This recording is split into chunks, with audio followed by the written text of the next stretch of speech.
Hello, all.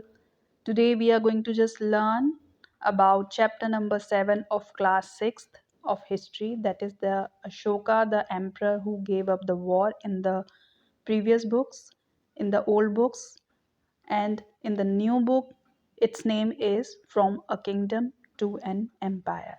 So let's begin. This chapter basically starts with a Roshan rupees. Basically, one girl whose name is Roshan is having a crisp note with her, which is being given by her grandfather on her birthday.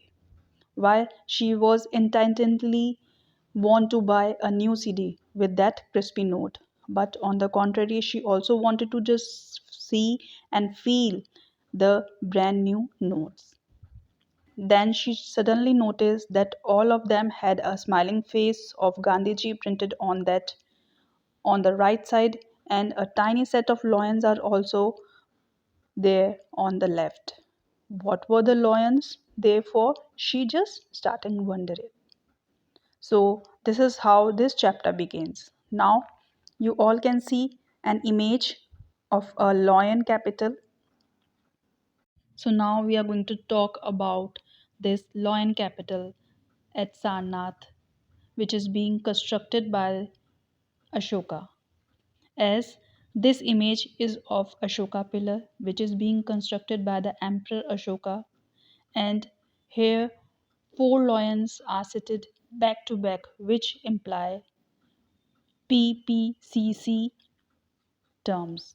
You can just learn it by PPCC. What does it mean? P stands for power, then C stands for courage, C stands for confidence, and the last P stands for pride. So, in all, four animals are being demonstrated on the pillar, that is, horse, bull, elephant, and lion on national emblem. You can see in the image also.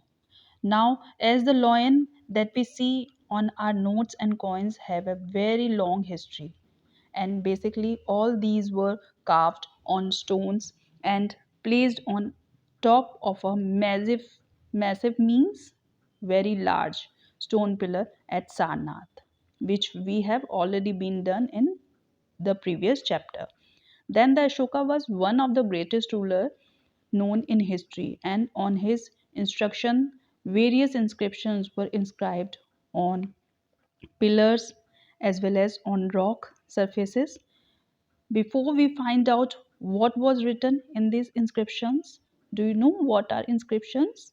Inscriptions are those which is being carved on a very hard surfaces. That is called inscription, and manuscripts are man-made. Okay, so there is a difference between the both.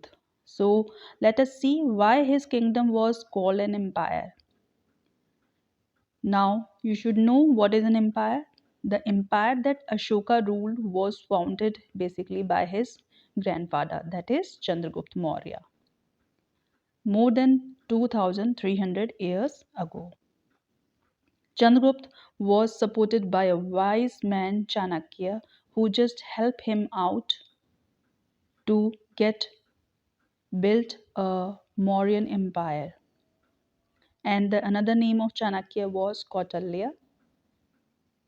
Then many of the Chanakya ideals were also written in a book called Arthashastra, which is very important to be noted down. Then you should know what is mean by the dynasty. Dynasty, do you know the meaning of dynasty? Dynasty means when the members of the same family becomes rulers one after another is called the family of dynasty. Like the Mauryans, as we are talking about the Mauryan were a dynasty with three important rulers. You should know. Just keep this in mind. That is, the first one is Chandragupta, then his son Bindusara, and Bindusara's son name is Ashoka. So we are going to just learn about Ashoka in this chapter. Now, on the next page, you can see that there is a map of Mauryan Empire, that is map 5, which shows the principal cities and some of the places were inscripted were found. Like with the black dots, you can see the important cities, that is Takshila, Ujjain, and Patliputra. As Takshila was always being a gateway to the northwest, including the Central Asia, while the Ujjain lays on the route whereby a person can go from the north to the south side of India. Basically, the merchants, official, and the craft persons must be living over these places during that time. And in another areas, there were villages of farmers and herders. In some areas, such as the central India, there were places are also there, whereby the people gather forest produce and used to hunt animals also for the food purposes.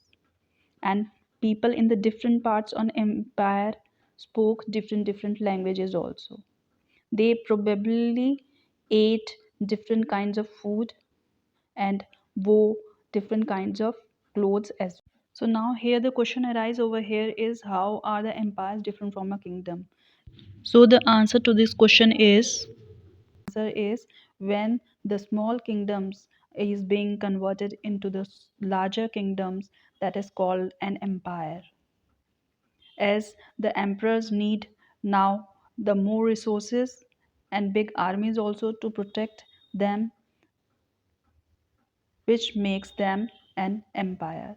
So also they need a large number of officials who just collect taxes in order to just for their survivalhood. So they became an empire from a kingdom. So this is all about the first part. So do like, share and subscribe my channel if you like my video. Thank you so much.